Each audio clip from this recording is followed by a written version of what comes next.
आज हम बात करेंगे अमीरी के सिद्धांत का, तरक्की के सिद्धांत का, खुशनसीबी के सिद्धांत का। और इस सिद्धांत को अच्छे से जो समझा है, आज वो अमीर है, तरक्की कर रहा है, खुशनसीब है। इसको आप ध्यान से समझिए तो आपको भी समझ में आएगा। सबसे पहले तो आप कितना खुश हैं, कितना अमीर हैं, कितना तरक्की किए हैं, ये निर्भर करता है कि आपके नीचे, आपके अंडर कितने खुश लोग हैं, कितने अमीर लोग हैं, कितने तरक्की करने वाले लोग हैं। यदि आपके कारण लोग खुश हैं, आपके कारण लोग अमीर हो रहे हैं, आपके कारण लोग तरक्की कर रहे हैं, तो पक्का आप भी अमीर हैं और आप तरक्की करने वाले हैं। इसको आप एक सिंपल एग्जांपल से समझिए।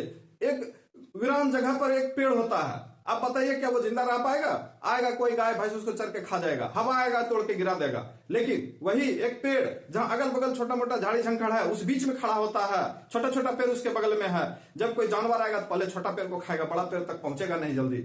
जब हवा चलेगा तो छोटा पेड़ उसको स्लो डाउन करेगा, बड़ा पेड़ को नुकसान नहीं होने देगा। तो यहीं से स्टार्ट होता है अमीरी का सिद्धांत, सफल होने का सिद्धांत।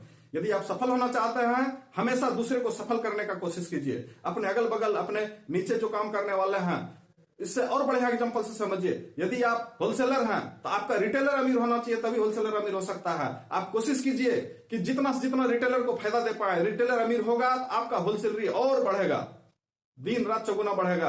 यदि आप डॉक्टर हैं तो आपका पेशेंट खुश रहना चाहिए, आप पेशेंट को खुश रखने की कोशिश कीजिए, पेशेंट को ठीक करने की कोशिश कीजिए, तो डॉक्टर खुद तरक्की करेगा। आप टीचर हैं तो स्टूडेंट को खुश रखिए, स्टूडेंट का तरक्की कराइए, आप खुद तरक्की कीजिएगा। यह सिद्धांत हर जगह लागू होता है, चाहे वो अमीरी में हो, खुशनसीबी में हो, या तरक्की करने में, कुछ भी हो, सफल होने में हो। इसलिए इस बात को ध्यान से समझिए। इवन आप यहां पर देख रहे हैं, ये कोई बड़ा आदमी है, तो बड़ा आदमी कब तक बड़ा रह पाएगा? उधर से कोई दुख का पहाड़ आएगा तो डायरेक्ट इसको हिट करेगा। लेकिन इसके बगल में यदि कोई भले छोटा है लेकिन इसके साथ तरक्की में है, तो ये इसको रोकेगा, पहले इसको स्लो डाउन करेगा। जिस पावर से आ रहा है उस पावर से यहां तक नहीं पहुंच पाएगा और ये स्टेबल होगा। उसी तरह से समाज में चारों तरफ से जो ऊपर उठता है उसको गिराने वाला भी 1000 गो होता है, लेकिन उसको रोकने के लिए आपको भी 1000 गो तैयार रखना है। यदि आप राजा हैं तो प्रजा आपके पक्ष में होना चाहिए, तभी आप राजा की कुर्सी पर बैठे रह पाएंगे। उसके लिए प्रजा को खुश रखना होगा। इसलिए आप ये मत सोचिए कि उसको ये मत बताओ, ये मत बताओ, हम खुद अकेले जान के आगे बढ़ जाएंगे, कभी नहीं होगा।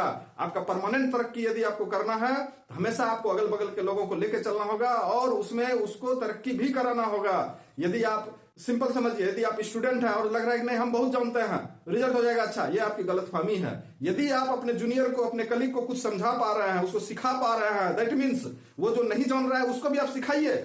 उससे आपके नॉलेज में और पॉलिशिंग होगा। उसका रिजल्ट हो या ना हो, आपका रिजल्ट पक्का होगा। हो सकता है कि उसका रिजल्ट हो जाए, कुछ रैंक आ गया, लेकिन ये गारंटी है कि उससे अच्छा रैंक आपका आएगा। इसीलिए खासकर पढ़ने लिखने वाले, बिजनेस के लिए या लीडर हो, जो भी हो, ये अमेरिका का सिद्धांत, सफलता का सिद्धांत सब पर लागू होता है कि जब तक आपके सामने वाला या आपके आसपास वाला ऊपर नहीं उठेगा तो आप ऊपर नहीं उठ पाइएगा। इसलिए यदि परमानेंट आपको सफल होना है तो अगल बगल वाले को सफल बनाने में आप हमेशा मददगार बनिए।